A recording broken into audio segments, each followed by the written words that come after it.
I'd like to welcome you to our presentation today. Khiri Travel presents Myanmar, Lifting the Veil. And we are joined today by Michael Healy. He is the General Manager for North America with Khiri Travel, and I'm going to turn it over to Michael. Welcome. All right, excellent, Lee. Really, thank you so much for taking care of the technical side of things today. And for everyone listening, we do appreciate you joining. We're super excited to talk about Myanmar with you. Just as a little background, as she mentioned, my name is Michael Healy, GM of Khiri Travel North America. Going on about 7 years now with Khiri Travel. And, my job is really to work very close with our partners from everything from destination training, experience, training, brainstorming big ideas, following trends, understanding the American market, and of course, most importantly, being that link between you all and Asia. As we all know, the time difference can be a bit of a challenge, but I'm here to kind of bridge the gap a little bit.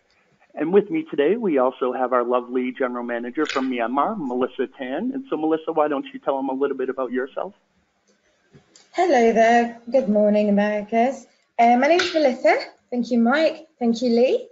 I'm based in Yangon. I'm not actually Burmese. I am based out here. I'm Singaporean, and I've been out with Khiri in Myanmar for 2 years. My background, probably quite similar to a lot of people listening in, is from the luxury tour operator and tour agent side of things.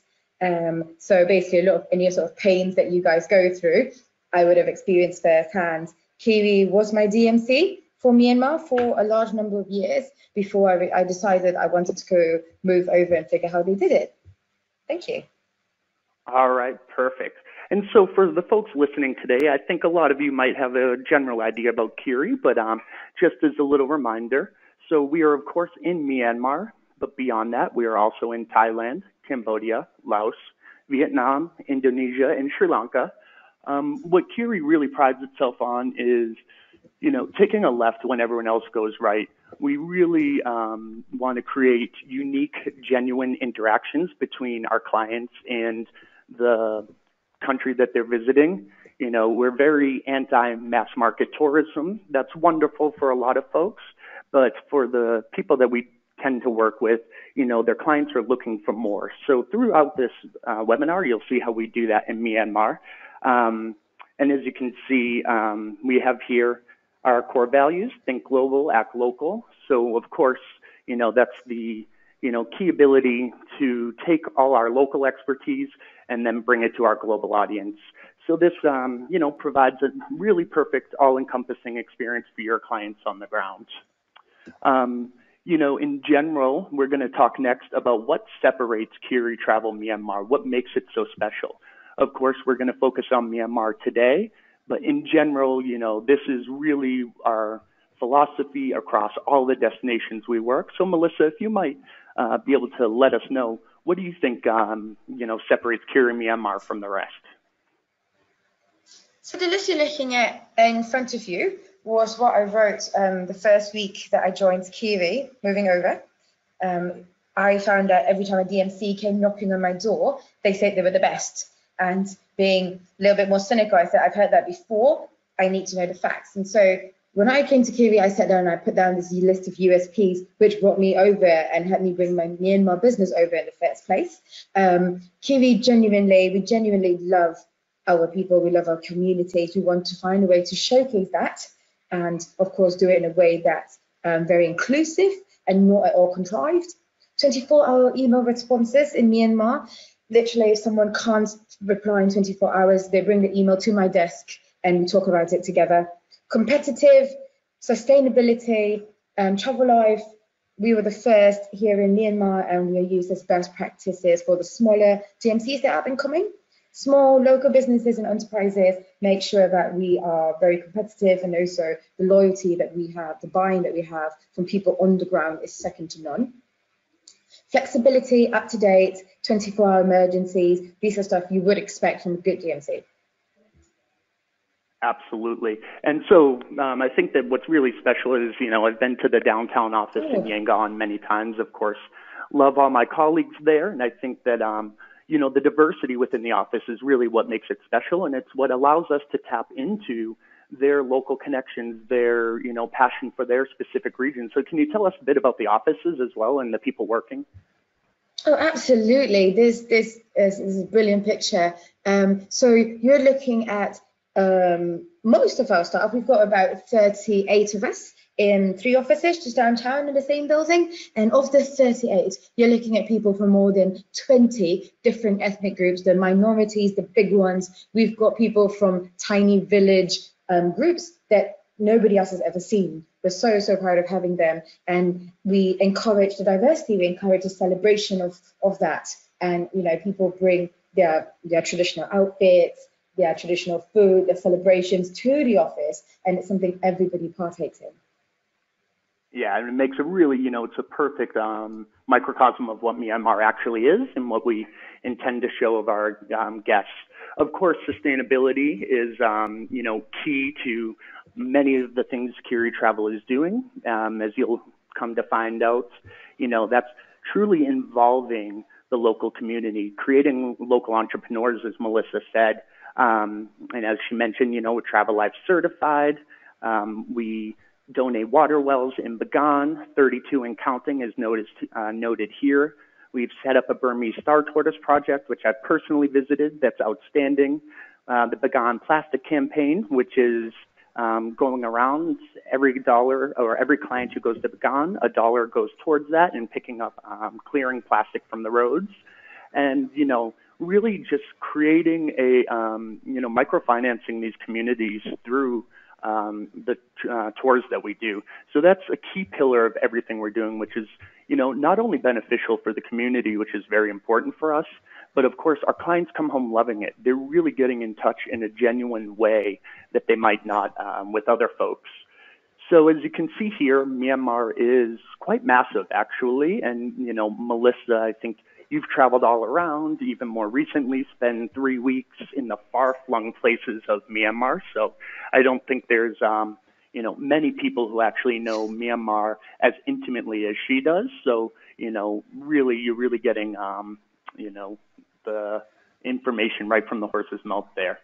So we're going to go in and talk about, what makes us special. And I think in general, like I said earlier, to be beyond mass market, our clients are really looking to delve deeper into a country, and they no longer want to just get on and off the bus. So we've created a number of, apologies here, but that's supposed to say wow factors. So Melissa, can you tell us about some of the wow factors, some of these really interesting, unique experiences we've cultivated to bring them, deeper into the country to understand it much more intimately? Absolutely. People think that Myanmar is about pagodas, temples, and that's it. I think what makes it special is the more than 135 different types of people that we have in Myanmar. And we basically try to have our clients meet these people, whether it's at their homes or for Matengi, for example. Matengi comes to the hotels to meet the clients. The first lady you see up there, Matengi, she is a renowned author, she's a foodie, she's an artist, and more famously, she was also the former secretary of Aung San Suu Kyi herself. And when Aung San Suu Kyi was put under house arrest, she was there arrested and chucked into prison for 3 years and chuckled and laughed her way through it. Utter madness, but such a character. For a client who really wants to understand Myanmar a little bit better, that's a brilliant hour-long session. We have opportunities for clients to meet artists, archaeologists, gemologists, not a shopping tour, but if you have genuine interest in what makes Burmese gemstones special, we've got somebody who's in the know. Burmese royalty and sort of the martial arts, Burmese boxing, Kot Lewe. Also, we've got that sort of setup. Some traditional ceremonies and festivities that our staff told us were really, really interesting and they loved as part of their childhood and something they still do today. And we realized we could incorporate into our tours is the 1,000 oil lamps lighting ceremony at the Shwedagon, incredibly special. Basically, as the sun goes down, you light candles one by one, and by the time you look up, it's dark. The pagoda is illuminated, and you just have a row of beautiful flames all around. It's stunning. Blessing ceremonies, special dinners, private sandbag dinners, or going to different tribes and villages by kayak or by bicycle, some of the things that we do as well. If you're looking for a more spiritual side of things, meditation, a proper meditation program where you are introduced to the traditional sitting, standing, walking meditation, we do that as well. The water well donation, of course, that's part of our sustainability actions, but for a family or an organization that would, or even actually a tour operator that would like a water well donator in your name, it's possible to do one, and as the guests arrive, be there for the little ribbon cutting ceremony where you get to see firsthand who are the people that benefit from this. The villagers basically come together for a meal and a little bit of celebration, some song and dance, and then you actually see the well and you see what's being done there. The novitiation ceremony, that's one, the boy on the right. There's a process that all young boys are encouraged to go through. Parents who are very proud when it happens. It's when their little boy becomes a monk. So there's a big procession, depending on how wealthy they are. There'll be elephants, there'll be a little horse coming along, and the little boy gets his head shaved. It's a big village affair, incredibly expensive for a villager, but they do save up for it, and we try to contribute if we have guests willing to, be part of that celebration. Yeah, and that's a really memorable thing. I got lucky enough to stumble upon one when I was in Bagan, and everything's just so colorful, a photographer's dream, really special. So what we want to do is kind of first run through some of the more famous areas of Myanmar. Of course, Yangon is where most people are going to arrive and depart out of. And, here we can really take a look at what we're doing differently and really define that. So I think, for example, everyone goes to the Shwedagon Pagoda. It's that beautiful photo up here on the right, and, for good reason. But there's ways that we're doing it differently. So can you help us explain some of the top tours in Yangon and, kind of delve into why that is different than what other folks are doing? Absolutely. Every single DMC will take you to the Shwedagon, but if you're not Buddhist and you're not Burmese, it is another stunning religious monument. It's just a beautiful building, which is how I felt on my first 2 trips to Myanmar 6 years ago and 5 years ago. So when I came with Khiri, I wanted to redo it properly. So what I realized makes a difference is context and people. We contextualize what Buddhism and what the Shwedagon Pagoda means and symbolizes to the Burmese people. We pick you up early in the morning and take you to a local mohinga shop for breakfast. It's basically the local dish. It's a fish broth with noodles. You have a small little breakfast with your guide, sat down. It's very informal, and you actually get to meet your guide as a human being, as a friend, more than just a guy who's going to give you facts. After that, you walk down the streets and you see the little monks and the little nuns coming out to collect their food, collect a little bit of money. And you basically get to see rows and rows of them walking about, and people rushing out of their houses with little bits of rice, cooked rice for the monks, raw grains for the nuns. That's just the thing that's done here. So you can join in that procession, and afterwards we take you to the local market where you see the produce on the left, for example. You see where produce, fruits and vegetables are sold. You visit a religious market where your guide will explain to you the difference between the spirits and the Buddhas and the gods that the Burmese have. They overlap, but they're different altogether. It's fascinating. After that, we walk you toward the pagoda, and this is where you will see all the tourists and tour buses going to a different entrance, and you start questioning what's going on there. Normal tourists, most tourists, will take the elevator up. It's about 1.5, 2 floors up. They will take the lift, but what we've realized is the life that goes on around the pagoda, on the stairways themselves, on the north, south, east, west entrance, that's where life is. That's where the local people are. So when you walk the stairs, you will see people selling flowers, selling little bits of ornaments that people use for prayers. You will see kids having a field day. We stop at a local fortune teller for a quick palm reading to understand what astronomy means to the Burmese. You get your palm read. You know what day of the week you're born in the Burmese calendar. You get your birthday flower presented to you. By this time, it's about 1.5 hours in. You've got 1.5 hours of knowledge of getting to know your guide and the people before you've even set foot anywhere close to the pagoda. You already feel like a Burmese person yourself. By the time you get to the pagoda and you do the tour around it, you've got so much knowledge that everything you see, people sweeping the floors because it's their birthday, people praying to a particular animal because it's their birth animal, it just makes so much more sense. Yeah, absolutely. And it's one of my favorites too. I also did this as well. And I think that you just see so many folks and all they're doing is just being dropped off at the platform, walking around, seeing it, taking a photo and leaving. It just provides so much more background information as to what makes this so important to the local people when you do it this way. Now, of course, that's not the only thing in Yangon. There's loads of things to do. Can you tell us, just quickly go through maybe some of your other favorite experiences in Yangon that we do? So the puppet show, the second point, I was lucky enough to do that just about 2 weeks ago. And it is actually such an intimate affair because you're not at a theatre. You are literally in the living room of the puppet master. So he set up a stage in his living room and you're set on little chairs with his keys and his electricity plugs and everything hanging by the side. And his children are part of the troupe of him, his wife, and his 2 kids. They've learned the art of it. And this is basically a very, very traditional art form that used to only be accessible to royalty. And eventually it reached the mainstream. And now it's mostly performed at special festivals near pagodas. So even for the local people, this is something that they remember from childhood, but need to wait twice a year to see. Very special, very intimate, quite good fun for children as well.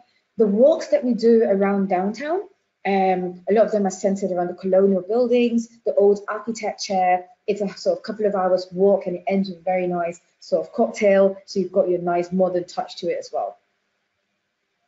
Yeah, absolutely. And I think that it's important to note, I remember before I had done all of this, sometimes we here in North America, we hear things like fortune teller and puppet show and stuff, and we automatically think a little kitschy. But of course, that's really not the truth when you're actually there experiencing these things. When I went to the fortune teller, you're actually in line behind a bunch of other Burmese people who are doing it, and you're the only Westerner doing it. Similarly about the puppet show, I think you hit the nail on the head that, it's a really important cultural, significance for them. So that's always, all these experiences are genuine. It's not these really mass market things, and it's something that Khiri is all, created on their own. So, of course, hotels are always going to be important. What's interesting about Myanmar, or I think is really interesting, is that you don't quite have the mass brands there just yet. You won't find a Ritz-Carlton, you don't find Four Seasons, but to me that makes it much more interesting.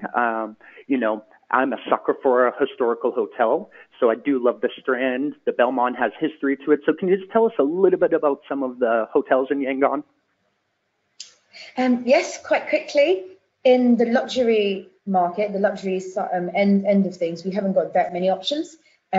Basically, if you talk about the top, you've got Belmont and the Strand, complete different market thereafter. Both of them have a pool, but the Governor's is very resort-like. If you look at the picture on the bottom, where you've got that big spread pool and you've got the lounge chairs, you cannot see one, but there are a couple of peacocks that bounce around that area. So when you go there, it doesn't feel like you're in Yangon. It's a little oasis. Strand, on the other hand, is with the picture on the top. It's an old building. It's about 100 years old at the moment. You go in and there's a very regal feel to it. You've got a butler, you've got a doorman. It's very, very, it's grand, and it really projects that. So it really depends on the type of client that you've got. The Strand location is what allows you to walk out to little markets, to smaller pagodas, whereas the Governor's residence, set away in the residence, is more quiet. It's surrounded by embassies, incredibly safe, but it's not really the place that you just pop out for a little wander. Savoy is a cheaper boutique option, a little bit sort of Governor's style, but it's basically if you're a high-end agent operator and your client's on a budget, that's where I would say works for boutique. Yeah, and I stayed there actually on my last trip and absolutely adored it. I mean, very heritage. You really feel like you're stepping back in time. Of course, I also visited these two as well. The Excelsior is fantastic as it's, brand new. So tell us a little bit about these 2 other ones and who they might be great options for. Excelsior. So one important thing to note about Excelsior is that there's no pool. So I've said this to them a lot of times. You need to build a pool. It's a building, so it's a little bit higher. It's maybe about 8 stories, It's got the quality there is incredible because it was built to be sold. And so they really spared no expense on really making it beautiful, using the best furnishings, the best touches, and you really experience it when you get there. F&B, training of staff, the service there is impeccable. And, you know, it's got a nice little sort of they call it the newsroom. It's like a cafe where you've got really good F&B as well. It's smack downtown. Location literally could not be better if you're looking at having a wander to markets or other pagodas. The Chatrium is it's a big resort. It's a big resort. If you look at the picture at the bottom, you know exactly what I'm talking about. It's a resort. It's not very charming, but it's got a really good pool for families. They've got loads of rooms. Families can be side by side. You can have big rooms, little rooms, and different sorts of views. Yeah, and I think, you know, so there's something for everyone there, and I think this is where our salespeople in the local office can really help out. They can identify which is the perfect place for your specific clients. So next I want to move on to Mandalay. Of course, Mandalay alone, the name, you know, conjures up romantic ideals of old school travel. Of course, you know, certain authors have made that very famous. And so Mandalay is a really fantastic mixture of ancient kingdoms to a flourishing new city. So tell us a bit about Mandalay and the things that we can do there. First advice on Mandalay is honestly spend as little time as possible. So a couple of reasons. Firstly, it's a little bit overcrowded at the moment because it is the gateway to a lot of places in China and a lot of businesses come in that way. And secondly, I was really excited to go to Mandalay, even though the fever was never spectacular. But when I got there, I really understood why. It's very overpopulated and it has amazing sights like the Ubin Bridge, bottom left picture, absolutely beautiful. And on the top right, that's across the river, also a stunning pagoda. But these pictures only look like that. There's only a 1% chance of these pictures looking like that. I've never been on the Ubin Bridge where it wasn't overrun with umbrellas and tourists and tour guides waving little flags. The water level is also never that high. It's usually quite low and there's a lot of garbage floating around.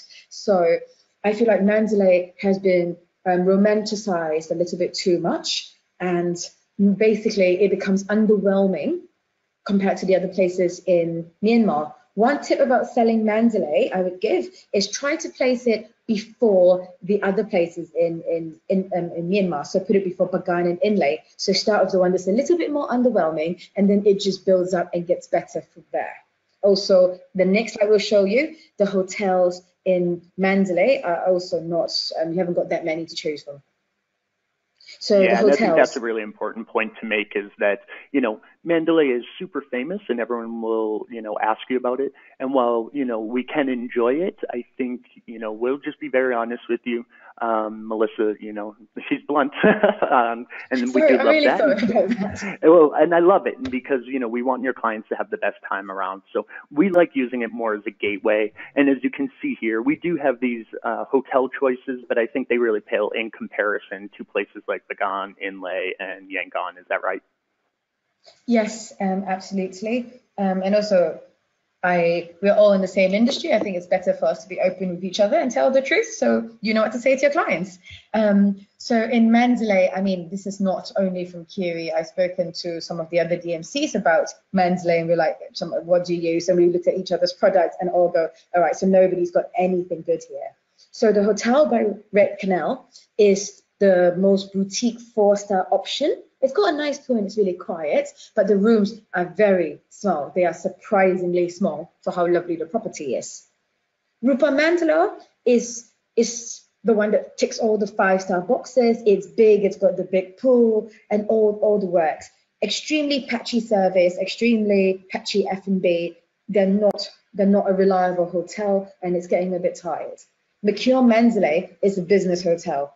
That being said, it is reliable because they have people coming and going all the time. Their staff know what to do. They're a bit more switched on.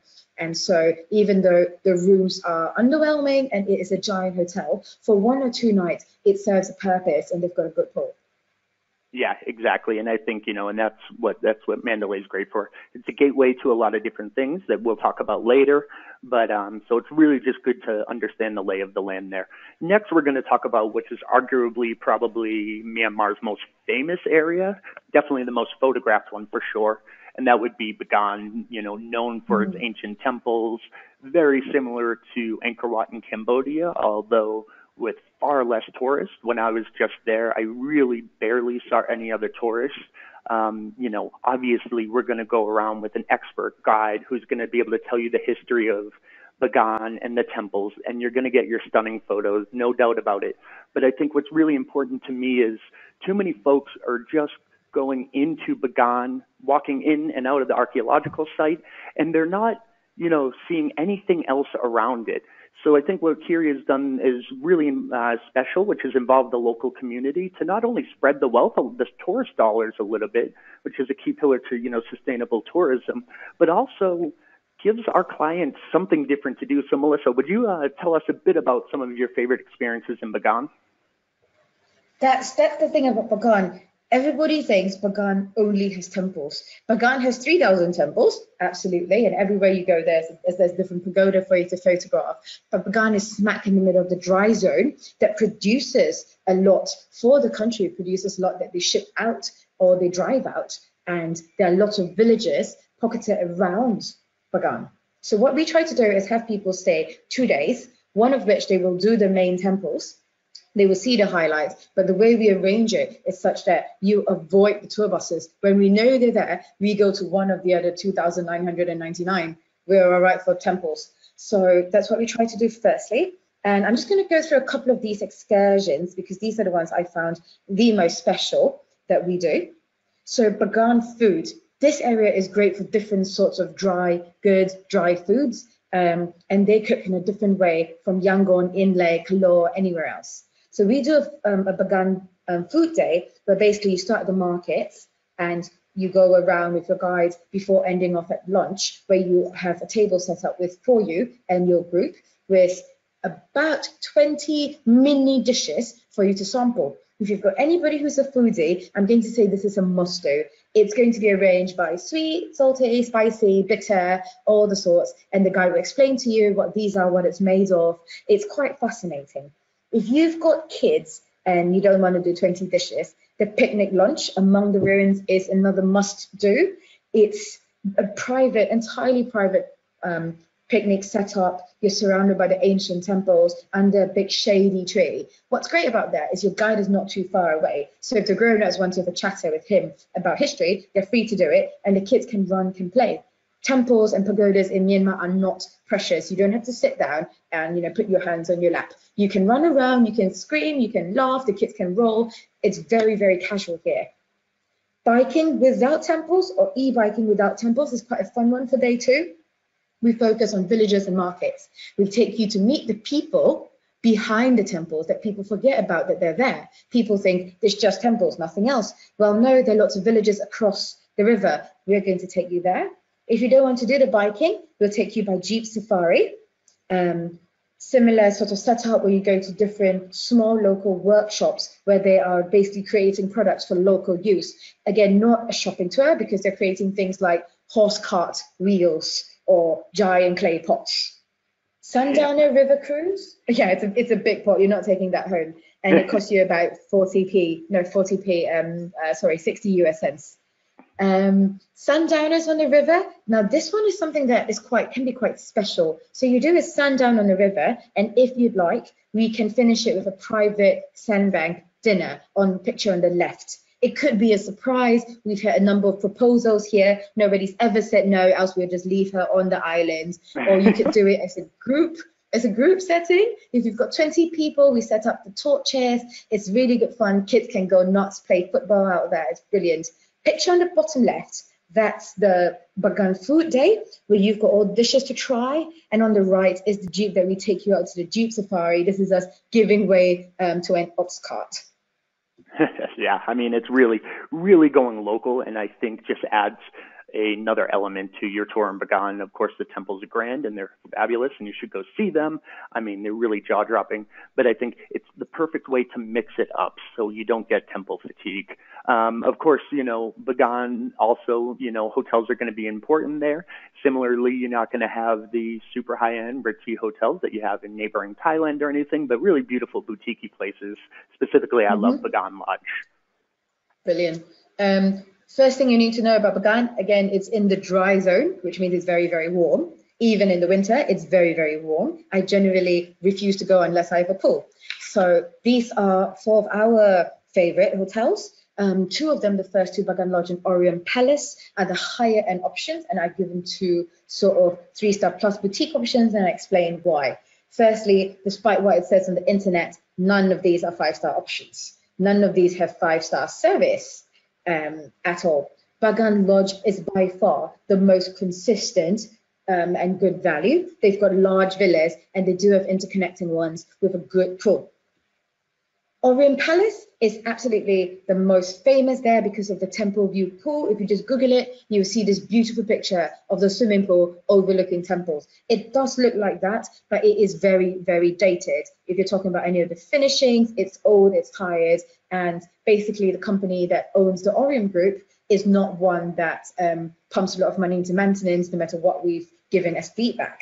The service in F&B is absolutely dreadful. We've had people check in and check out on the same day. Villa Bagan is a brand new hotel. It's a boutique 3-star plus. It's more for your sort of budget clients or your young clients after something that's well located. It's got great views. The F&B is okay, service is okay, and the rooms are very decent for the very mid-range, lower budget price that you're paying for it. Hotel at Tarawa Gate is a boutique 3-star that's very popular because it's been there for a while and its name has got Tarawa Gates, which is very Googleable. It is very, very dated and the rooms are quite dark. So I'm putting it in because people will ask about it, but it's not where I would personally stay if I went to Bagan, for example. Yeah, and I mean, I think, the key point here is that a lot of folks are going to ask you about Orion Palace, but we'll just be quite honest with you. And yeah, while it might be, have the stunning photos and stuff, the real choice here is Bagan Lodge. No, it's not a Four Seasons. No, it's not any of that, but it's really charming, local. And, I think it's, and it's the best of, the best of the options, in my opinion. So next I want to go on to Kalaw because, of course, Kalaw is very famous for the beautiful elephant camp that's there. And the camp is, a really special conservation effort. It really puts the animal welfare first. And so I think that that's a really special thing. And then beyond that, it's also a great hill station. So, Melissa, tell us a bit about Kalaw. So the first thing to know about the elephants conservation is it's really there for the elephants. The tourists are just a way of making sure elephants have food. For example, if you arrive after 3 p.m., they literally will turn you away, even if you try to book the place out, because the elephants just don't want to stay around after 3. They want to go back to the forest, and the people are not going to tie them up for any sort of reasons. They don't encourage riding. They are more teaching you how to look after the elephants, and they provide a mobile vet, which goes around the country looking after other people's elephants for free. So they really are all about the elephants. There's a lot of trekking out here, and there is a decent train ride that takes you from Kalaw down to Inle. So if you'd like another way of traveling other than just by car or by airplane, it's quite a nice, different way of going around. Yeah, and I think the train, actually, I also did this last time I was there, and gosh, it was one of my favorite parts of it. I mean, it's all local people. No, it's not some big, beautiful train, but it's not supposed to be that. This is, to get people involved and, really see the local daily life. And when I was there, everyone's unloading the fruit and vegetables going on and off. It's really exciting. You're not going to be on it for 6 hours. Don't worry. It's just a way to get a taste. And that's what we always want to do is, we understand luxury clients, of course, are not going to spend all that time on the train, but just to go and really experience it is something special. So there is a few really actually interesting, beautiful hotels up there, which are really fascinating to me, almost looks like Switzerland, like the highlands up there in terms of style. So it's really interesting, very different from the rest of the Myanmar. It is a hill station. It was a colonial hill station. That's why the accommodation options do look like that. These are the two best options up there. We haven't got that many choices, and in general, it's a 1 or 2 night before moving to something quite swanky or fancier down by the lake. Yeah, absolutely. So, good options for a night or two for sure.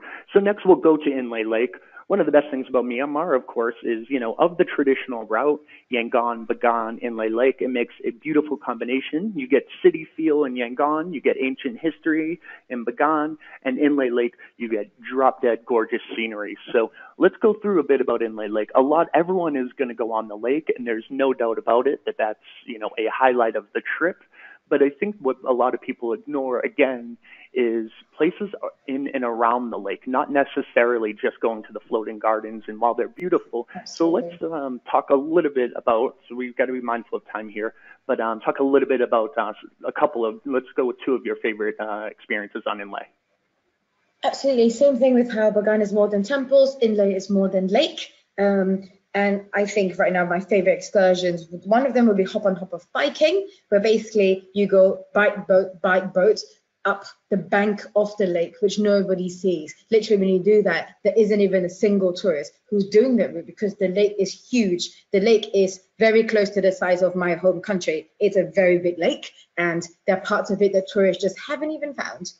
The Shan cooking class is a very special one because it's really not a cooking class in a cooking school. It's a lady who's inviting you into her home and you're learning to cook in her kitchen with her pots and pans. It's a very, very intimate experience. She's really charming and very good at making Shan food in particular. We want to show you the hills of it and the tribes outside of it. Inle is sort of a very dense concentration of different tribes, the Pao, the Inta, the Shan, the Nu, they're all in the area, and they live around and out about the lake. So part of what we do is take you out to explore that by foot, by bike, by kayak. Let us know. Yeah, I mean, anything. We can really customize it exactly to, however, if they're older clients, we can, of course, avoid bikes and things like that. But to us, it's important, of course, to spend the time on the lake, but also experience, the local life around it. So I do think Inle has some really stunning hotels. Probably one of my favorite hotels in Myanmar is here, which is Villa Inle. And I also love Sanctum Inle as well. So can you just quickly touch base on the differences between the two and who they might be better for? Absolutely. So Villa Inle Boutique Resort, they are stilt villas. They are all made out of wood and they stick out of the ground looking over the lake. The front row rooms look over the lake, and that's what we by default book as our lead-in room, because part of the reason you're there is for the views. They have they're more traditional, but they're doing slow refurbishments, and the F&B is all right. They've got a decent pool as well. Inle does get a little bit cold in the winter, and this pool is not heated. Sanctum is fashioned after a monastery, so you can imagine a Spanish monastery to be exact. So you can imagine it's not really boutique little villas, and it's got buildings all around, a beautiful garden, big trees. And so if clients are after rooms, this is where they need to be.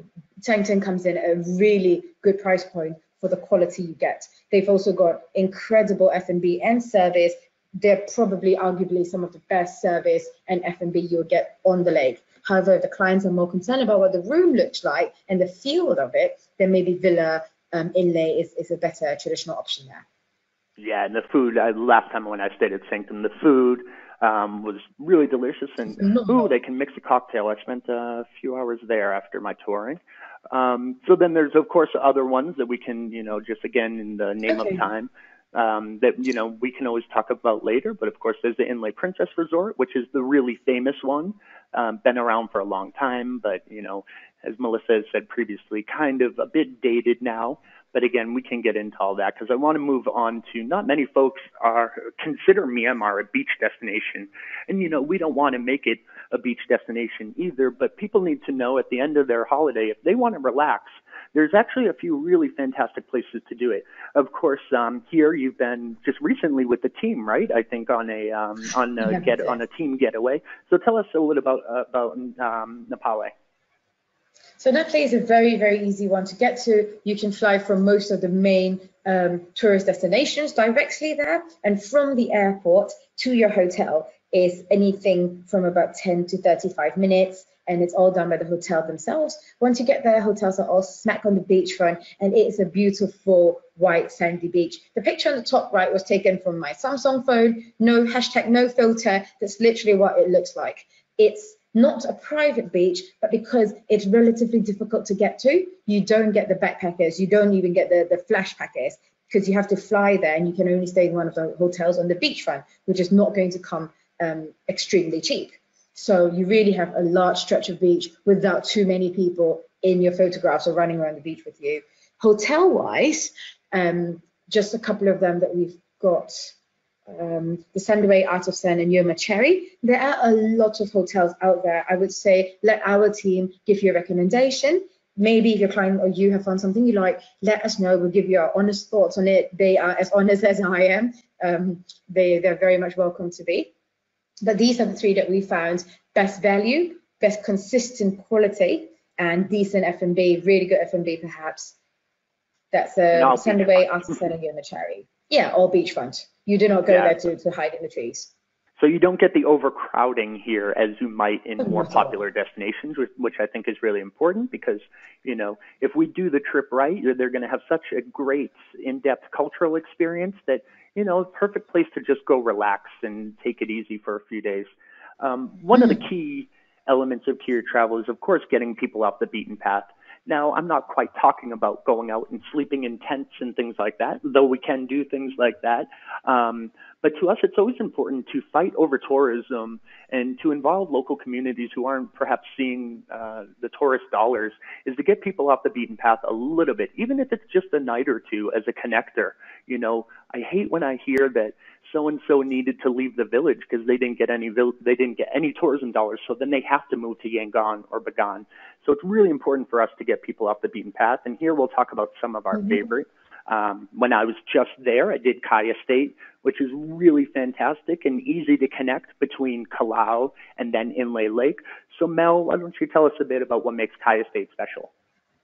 So Kayah State is, well, the most famous bit about it is the long neck tribes, the long neck ladies. This one, I know there's a lot of controversy around it because it can be, frankly, a little bit rude to bring a lady out of a village and snap photographs of her. I find that quite appalling. So we make sure if we are taking clients there, it is on the invitation of the village. The village wants you there. They're welcoming you there. And we make sure we do that by engaging someone from the village as a community guide. He may or may not speak much English, but you've got your general guide there to be a translator. And basically, you are being led around the village by one of the villagers themselves. And they're very, very proud of showing off. It's more of showing off how special they are than, well, come and give me your money. The lady in the picture on the top right is actually the mum of my guide. We were not actually going to meet her, but I just had a really good lunch with my guide, his wife, and he's like, you want to come meet my mum? I was like, sure. Didn't even know she had a long neck ring, but that's what they're like there. They're just very hospitable people.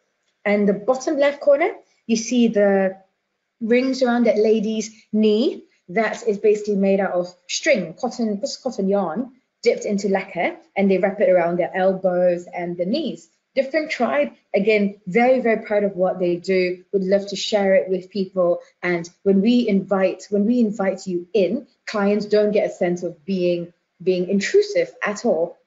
What's interesting about the people here is they're not necessarily Buddhist. Some of them are animists. And basically, they will take you around and show you the traditions and customs that even to the Burmese people are quite bizarre. Yeah, it's very unique. And I think, you know, just to hammer the point home, this is a very non-invasive experience. It's not, you know, set up for tourists. I don't even think you can actually get in there without going through a tour operator. Is that right, Melissa? So you don't have just people walking around the village and bothering people. I mean, I think you have to set it up through this community-based tourism project, correct? Yeah, absolutely, because the whole aim of the project was to help the community develop some sort of tourist income. Because what was actually happening was a lot of these women with the long necks were getting plucked out of the villages and chucked into places like Bagan, which is hours and hours away from home. They never see their families, and they just sat in a little hut playing the flute for tourists. And it's quite it's quite cringy to see. Or they're in parts of Inle Lake where they're not from there, that's not home. And basically the CBT, which is community-based tourism organization, basically aim to help the ladies stay at home, but still make a sustainable income. Right, and that's what I think is special about it, is that so many people were fleeing the villages because they had to, because nobody was coming here. So now it's beneficial for everyone. So beautiful photos. I actually met that lady on the right, and they're, like you said, She's so so cute. incredibly. They want to take photos with you. They pose like, and they're not posing because they have to. They think it's funny, and then they grab your phone. They want to see their photo and how pretty they look, and it's just, gosh, one of them was so sassy and hilarious. I loved it. So we have a couple. And it's not like you're staying in really low grade hotels either. There's beautiful boutique places too. So Mel, maybe just quickly go over, Loy Khao Lodge and a couple of them. I think Loy Khao and Kainara, these are the two hotels that everybody should be thinking of on this call. They're both 4-star boutique options. The big difference is Kainara has a pool and Loy Khao Lodge doesn't. That being said, the programs that you do in Kayah State often keep you so occupied that there is just no pool time for that. The Moso is further out of town. It's about 45 minutes out of town. Again, if you're doing a full tour, that doesn't matter because you get dropped off and picked up. You don't realize where you are. Other than these three, everything else is probably a little bit too low end for most of our attendees. Yeah, for sure. And, and that pool, actually, the one up on top right, has a gorgeous view, and it's almost like an infinity pool, so you can sit there, have a cocktail. Really great way to, think about how awesome the day was. And then so something that's really special that I just want to touch upon real quick here is that, if you connect Kayah State to Inle Lake, that we already spoke about, you can stop at this place called Inle Sanctuary. And while, you might say boutique 3-star, this place, when I was running a fam trip for agents, and truly almost everyone came back saying that this is one of their favorite places they went. The rooms are huge. They're beautiful, very well appointed, as you can see in the bottom right. And it's run by the most lovely local couple around. They sit out, they cook you, the wife cooks you dinner personally. I mean, this is, a really special experience. Beyond that, they also have the rotating market when we were there directly next to it. So you walk out, and that's when all the different hill tribes come around. They're selling their wares. And then what was a really neat experience is the monastery, Melissa, where the monk, brings in children to go to school? Absolutely. So this, the couple that runs this place, they're from the villages nearby, and there's a monastery that provides education, sponsors the education for 1,000 kids that all gather just to be educated.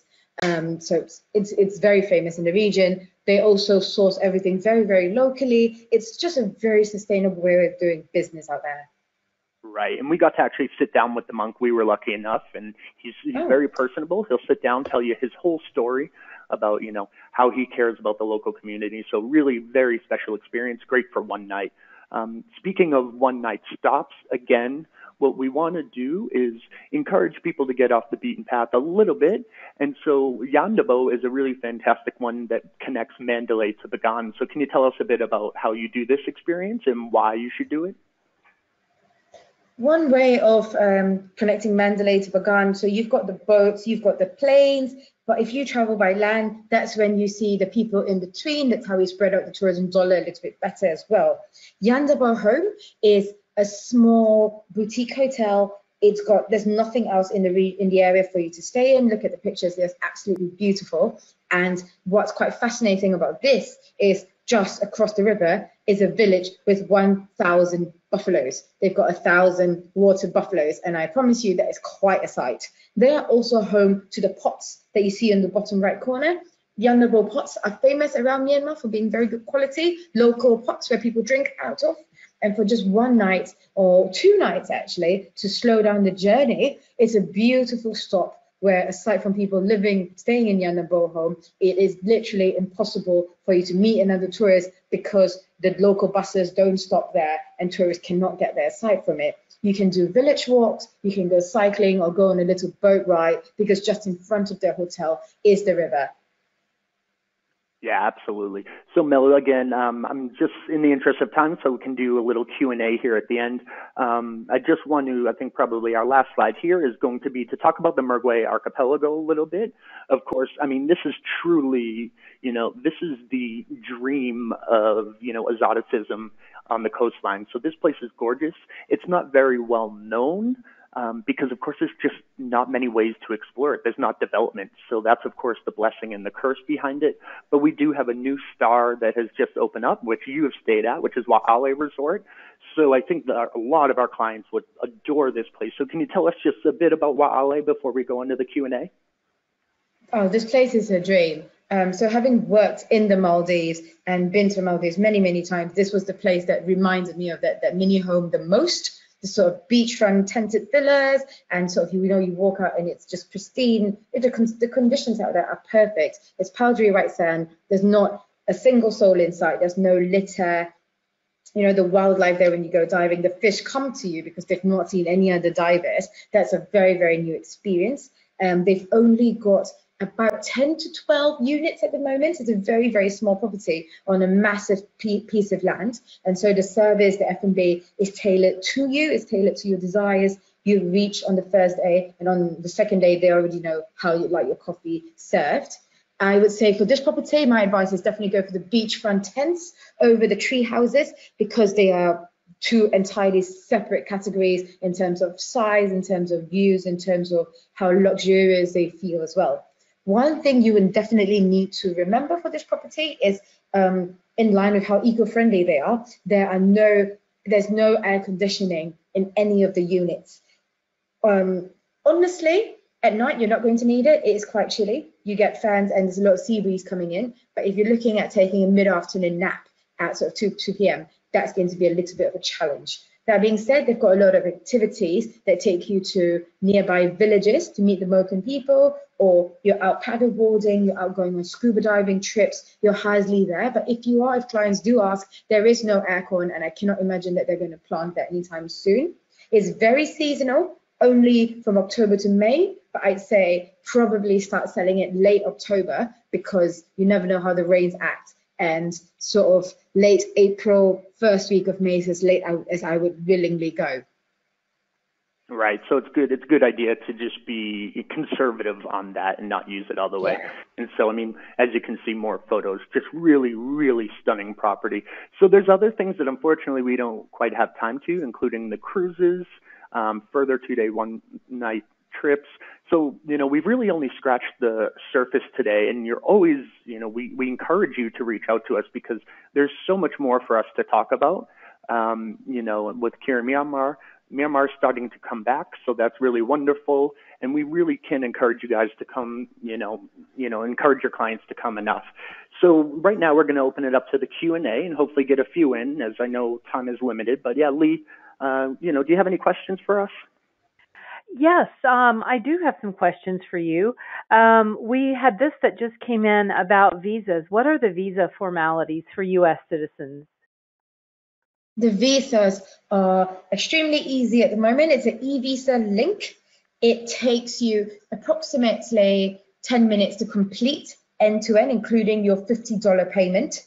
And you will receive a confirmation in your inbox when the visa is approved. This has taken as quick as 15 minutes and will take a maximum of 3 days. Yeah, I got mine in an hour. Yeah, we've had people get in 15 minutes. It's ridiculous. It's very efficient now. And you can do it at embassy as well, but that takes you time and money going back and forth. So I'd say do it online. There is the visa on arrival, but as from agent to agent, from operator to operator, I would say to you, forget about that, because that means arriving with uncertainty. What if they don't give you the visa? You've got to queue, you have to have pristine US dollar notes, they must be crisp, you must have photographs, you must fill in the right forms. It's just a lot of messing around, too much risk. Do it online. Yep. Okay, that's great advice. Thank you so much. Okay, what about safety issues? Are there any safety issues in Myanmar? The safety issues, if you're going to any of the places that we've talked about, including the more remote areas such as the northern Shan State, eastern Shan State, or Mon and Kayah State, absolutely not. The Myanmar government and the tourism board is honestly quite strict about safety. They are definitely on the conservative side of safety, and they will immediately close off entire areas, if there's any sort of if there's any chance of any form of conflict. Also, we have stations in 14 destinations all around the country, and we are in touch with them all the time about any sort of situations that might or might not occur. Okay, thank you so much. We have several people asking about a budget. What is an average per person per day budget that one should can expect in Myanmar? Brilliant question. This tells me I've got salespeople in the house. Thank you. If you're looking at going sort of a mid-range 3-star boutique or low 4-star, about $150 per person per day is very, very doable. I would say coming in at that higher end. Bear in mind, high end in Myanmar is not the same as high end in Thailand or Cambodia. You come in at about $300 per person per day. That's if you come in at $300 per person per day, you can more or less do anything that we've talked about today. If your clients would like to save a little bit more money, there is a possibility of that. For anyone out there who's looking at doing groups or incentives, we do that as well. And a 4-star budget for groups is about 180 per person per day. That's great. Wonderful. Okay, what is the national language in Myanmar? Is English spoken widely? The national language is Burmese. Burmese Mingalaba. I can't speak very much of it at all. It's very easy to get around without it. Firstly, the guides here all speak fluent English. Most people will be able to say a couple of things, but in general, Burmese is the way to go here. The English levels are not like Thailand at all. Okay, good. Thank you. And what do you recommend for the ideal number of days or nights to stay in Myanmar? If you're coming in from the US, well, if we're talking about minimum number of nights to see the main highlights of the country, namely Yangon, Bagan, and Inle, you'll notice I've dropped Mandalay, it's sort of a 6-7 night minimum, but that means 6-7 nights, you'd be on a flight every 2 days. It is quite painful after flying in from America. If you've got a little bit more time, I would say a minimum of 10 days that allows me to do Yangon, Bagan, Inle, plus an extension to somewhere that's fairly interesting and off the beaten path, like whether you're going to the long neck area of Loikor or going a little bit north to the Shan State.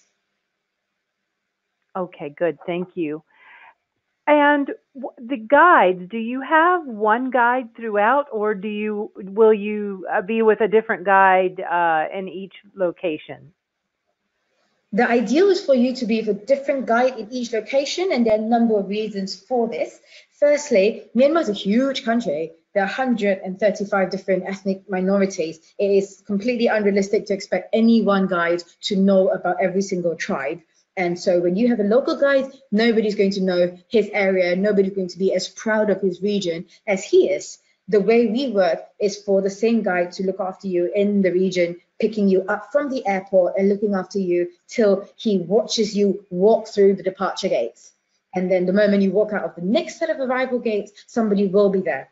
If you've got a language requirement, and therefore you need a guide to accompany the clients throughout the country, or you've got clients who need a little bit more hand-holding and would rather forsake the information part to have a guide leading them, absolutely fine, not an issue at all. Okay, good. Thank you so much. All right. So I know that we're getting tight on time, but I have a couple more questions I'd like to ask before we wrap it up. If anyone has to leave, we will make sure that you're all going to get the replay. So we will be sending that link to you by about this time tomorrow. But moving on with a couple more questions. We have questions about shopping. And so maybe we can start with exchanging money. Should you exchange your currency when you get there, or should you come with some in hand? I cannot imagine any changer in the US that's going to have chats, but you should definitely come with US dollars. The great advantage for all of you is you've got lots of US dollars. You have to come with beautiful, crisp US dollar notes without a crinkle, without a fold, without a stamp, without a scratch. It has to be beautiful. It has to be perfect. Otherwise, they may not change it, or they'll give you a crappy rate. So it has to be perfect notes. You get here, they'll change it at every single airport. The rates don't differ by too much. You can use the ATM machines here, you can draw cash, but that depends on the weather. If the weather is dreadful, probably not. Credit cards will work in many of the big hotels and big restaurants nowadays, but again, very, very much weather dependent. Mm-hmm. Okay, good advice. Thank you. So now that we know what sort of currency we need, the next question was, what should you plan on buying? What is Myanmar most known for that you would want to bring back?